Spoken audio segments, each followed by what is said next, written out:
Olá, sou Fredinand Santos, economista, mestre em desenvolvimento socioeconômico pela UFSC, atual presidente do Conselho Regional de Economia do Maranhão. Vou responder algumas perguntas da CEI sobre a conjuntura atual. Como o senhor avalia a situação econômica atual da região Nordeste? Quais as principais consequências que o coronavírus traz para a integração das economias da região?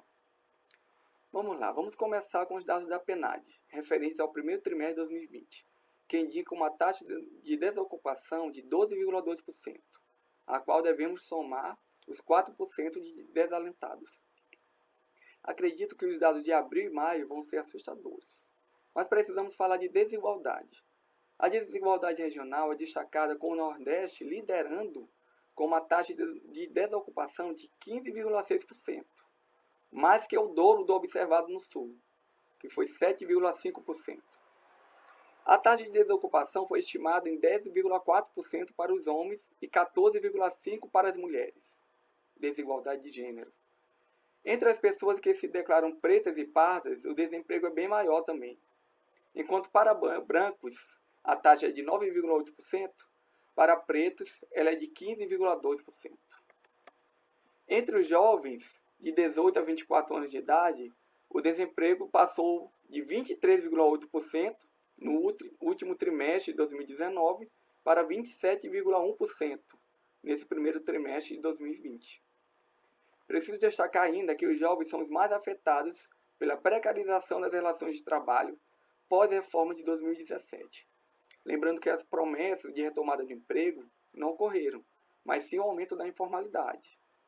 As principais consequências dessa crise, para além da perda de vidas, que é a principal, é a desestruturação de cadeias produtivas, a quebra de empresas, o aumento do desemprego, com todas as mazelas sociais associadas ao desemprego, em especial para os jovens. É importante destacar que, em estudo recente do SEBRAE, as pequenas e médias empresas estão com grande dificuldade, com queda do seu faturamento, endividamento, etc. Esse cenário exige a formatação de políticas específicas para essas pequenas empresas, pois, segundo a RAIS, empresas com menos de 100 funcionários representam 47,7% dos empregos formais do país. Já sob integração, o Nordeste é um exemplo para o país, com a experiência do Consórcio Nordeste. Existem várias iniciativas interessantes no âmbito desse consórcio. Destaco as compras conjuntas que os estados estão realizando.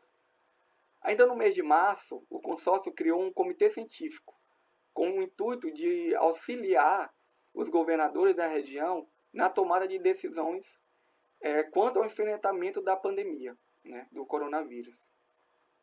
Entendo que a coronacrise pode ser uma boa oportunidade para os estados do Nordeste avançarem ainda mais em agendas conjuntas.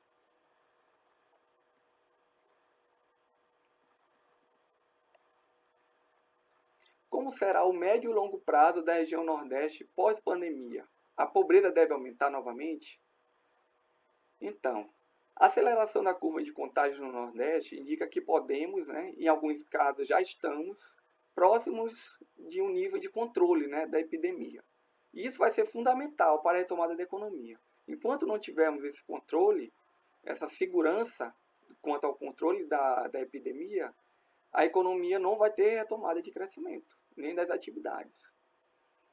A pobreza deve aumentar sim, mas é importante destacar que a pobreza já estava em uma curva positivamente inclinada, desde a crise política e institucional que começou em 2014, ou seja, a pobreza vinha crescendo já nos últimos anos.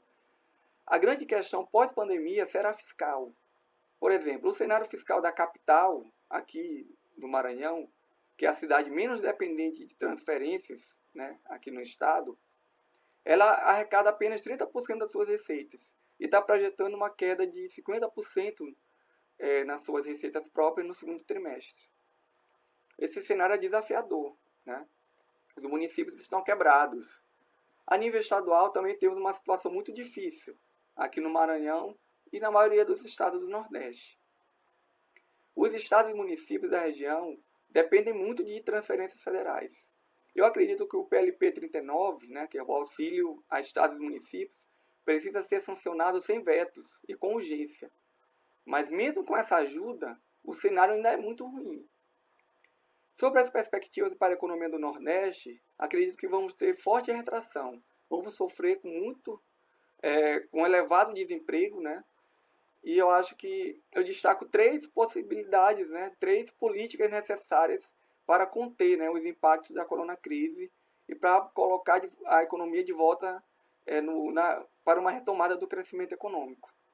O apoio às pequenas empresas, né? Eu estou falando de política fiscal, compras institucionais, apoio técnico, obras públicas, em especial na área de saneamento básico. A gente sabe que no Nordeste temos um déficit muito grande ainda, então a gente tem que focar em buscar diversas fontes de financiamento para obras desse tipo, que são fundamentais para a saúde pública e empregam muita mão de obra, né? Programa de Aquisição de Alimentos, o PAA, né? Em recente nota técnica do IPEA, né, ele demonstra que esse instrumento, né, o PAA, tem um viés muito forte de dinamismo econômico, né, de combate à pobreza e promoção, né, da segurança alimentar e nutricional em tempos de crise, né?